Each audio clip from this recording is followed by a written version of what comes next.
Okay, so hopefully you've had a chance to watch the two kind of starter videos for this section.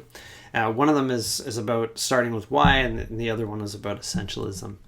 And so in this first concept, Simon Sinek talks about the idea of how organizations can often talk about what they do. So in this example of schools, like, we educate children, and how we do it might be we do project-based learning.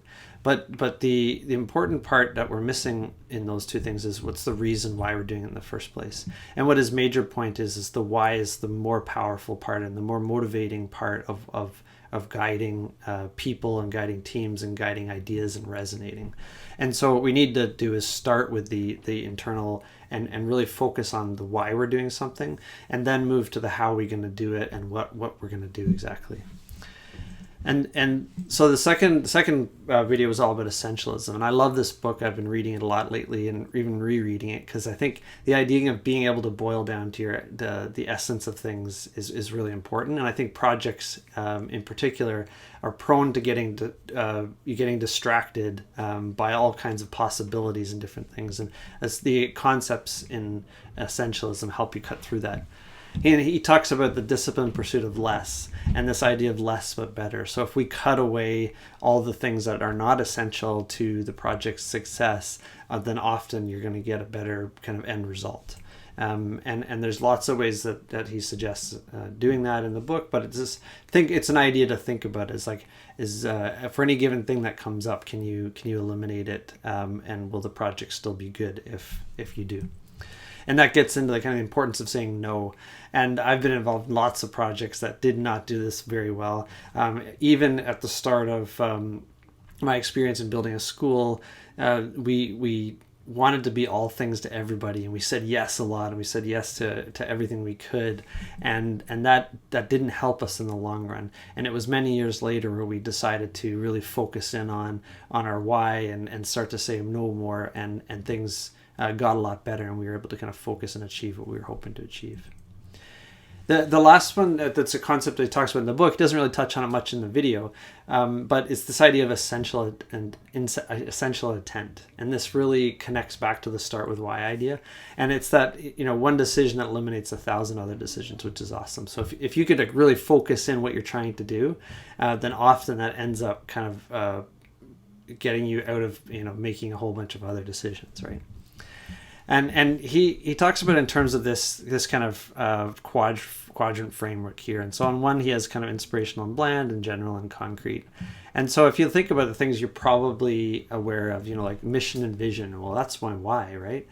And the problem with missions and visions is not that they're not useful, but they're very general. They're inspirational. We want to improve the world's children in schools, and that's a great message, very inspirational, but you're like, how do I do that? How are we doing that? What are we doing specifically? And then there's this idea of values, and again, not being critical of having values, but they're kind of a little bit bland, and I'm not really sure, yes, we want to be good people, but how does that relate to the project and the work that we're doing specifically? And then there's something that's, very specific, but also bland. It's like the idea of well, what are we doing this term? What are our goals this term? So not super inspirational, but it's just very concrete, right? And so when we can get concrete and inspirational, then we're starting to kind of focus in on our essential intent. And that can be a powerful tool in helping to cut a whole bunch of things out. So it might be in an online world, we want to connect, maybe your virtual school, and we want to educate 1,000 disenfranchised kids over the next 2 years. So there's some kind of inspiration. It's a lofty goal, maybe for a small organization, but it's very specific and concrete, and allows everybody to focus in. So that's a question I kind of put out to you. What could be your decisions that you decide to focus in on that helps to eliminate those 1,000 other decisions? So what happens if I don't? So this is all about establishing a clear purpose. At the end, depending on the size of the project, if it's a little project, it's a sentence or two. What are we trying to achieve? If it's a school, it might be a little bit more, something. If it's a bigger project, it might be a little bit more. But what happens if we don't have that? And I want to kind of describe this scenario here. So let's say we have our team, and they're working towards a goal. And we start with a sort of clear purpose, but it's not 100%. And what that means is everybody has their own idea of what that purpose is. And they might be similar, but slightly different. And this is an experience I've experienced multiple times where everybody has the right intent, but sort of different ideas, and they're all kind of going off in different directions. And ultimately, a project is a series of decisions. So every decision you make has the potential of like steering the project in the right direction or in a different direction, maybe the wrong direction. And so if everybody has a different idea, they all kind of go off in different directions. And every decision that gets made can kind of steer them on more and more off course. And the reality of a project is the tornado. So the storm's coming, there's all kinds of pressures. Chaos is inevitable. We need to embrace that idea, and we need to figure out how to kind of keep that in track, right? So some of those things are like lots of questions will come up, which things weren't clear at the start about how you're going to do things or what you're going to be doing and everything else. And so those kind of start steering things off in the wrong direction. And there's also this idea of scope creep. So that idea of trying to be everything for everyone. So all these additions kind of come that you didn't necessarily foresee. And so every time in this kind of environment, every time we make a decision to do something or not do something, we're kind of moving forward. And if we don't have a clear purpose, then everybody's making that up themselves, and essentially in the end could be off in way different directions and working towards different things. And the bigger the difference between all these different ideas, I think in my experience, the more friction there is on a given project.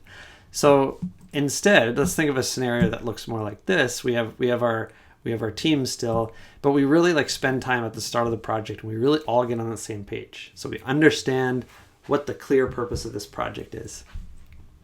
And so now when we start making decisions, we're starting off heading in the right direction at least. And then the inevitable tornado comes, and the chaos starts, and project potential additions and questions and things that weren't clear all comes up. But now we have the opportunity to kind of keep continually steering things towards that clear purpose. And that's what we want to try to do. So the chaos will happen in general, and you can't stop that. But having a real clear purpose helps to kind of help push through. And when things get hard, helps to kind of understand what you're trying to do so that you don't end up getting pushed off or blown off course in a way that's unnatural and not really kind of achieving your final goal. So I love this kind of quote that I wanted to kind of leave you with on this section, is this idea of being Jeff Bezos uses he's the CEO of Amazon, and he talks about it a lot. But you need to be stubborn on the vision and flexible on the details. And I love that. So if you're starting a school and you have lofty goals and you really have a vision you want to achieve, then you should be really stubborn on that. What you shouldn't be stubborn on necessarily is the how you're going to do things and why. You want to kind of be flexible there and listen to the team and move around, but we want to kind of focus in on that vision and keep that in mind so that we can get through the hard times.